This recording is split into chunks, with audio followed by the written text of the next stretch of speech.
All right, First Alert Digital Doppler, a lot quieter than what it was just 24 hours ago, but that's not to say there isn't anything on the map. There is actually one pretty prominent thunderstorm now right across the river in Brunswick County. It's kind of been a developing storm here in the last hour or so, and there have been a few lightning strikes and definitely some pretty heavy downpours with this, particularly around Boiling Spring Lakes. It looks like this cell may be drifting slowly off to the east, may catch some southern portions of New Hanover County here as we head for the next hour or so. It's not moving terribly fast, kind of just sitting there, but south of Old Town and again approaching, it looks like the river, maybe the Monkey Junction area in Carolina Beach could be impacted by that storm here potentially over the next hour or so. But really, the sea breeze boundary has not been all that active today. Not a lot of thunderstorm activity, so that's pretty good news if you're heading out to a Wrightsville Beach Park and partaking in our Sounds of Summer concert. That gets underway, of course, at 6:30 this evening. Even across South Carolina, not a ton of thunderstorm activity at this hour.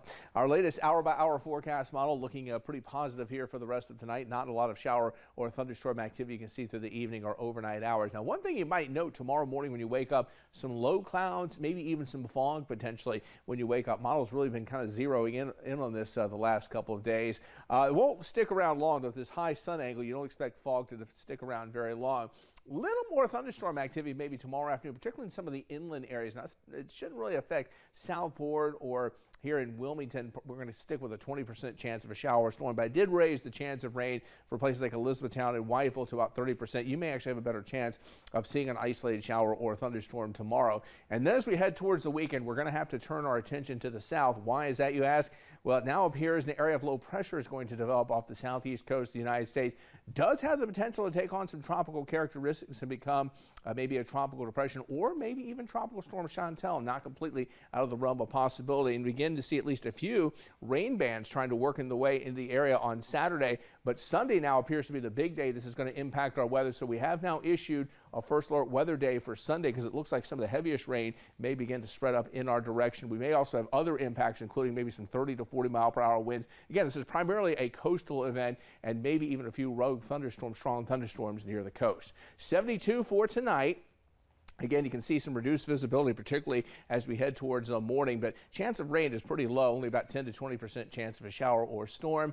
And 90 degrees for your high tomorrow for the 4th of July, only a 20% chance of a shower or storm. Still, though, note the heat index value close to 100 degrees in the middle of the afternoon. So if you're heading to Southport, not the hottest of summer days, but you still need to make sure you're wearing the sunscreen, drinking plenty of water, staying hydrated, and taking some breaks inside when you can. 85 right now in Wilmington, and of course, the area of low pressure. It's going to develop here over the next couple of days, but the Hurricane Center right now does have this area as a moderate risk of tropical development over the next few days. Here's your 7-day forecast. 88 for the high on Saturday. We've now bumped the chance of thunderstorms up to 60% on Sunday, declaring it a First Alert weather day. That should be the biggest impact from that tropical low. Monday, the low starts to pull away, and then some hotter conditions by Tuesday.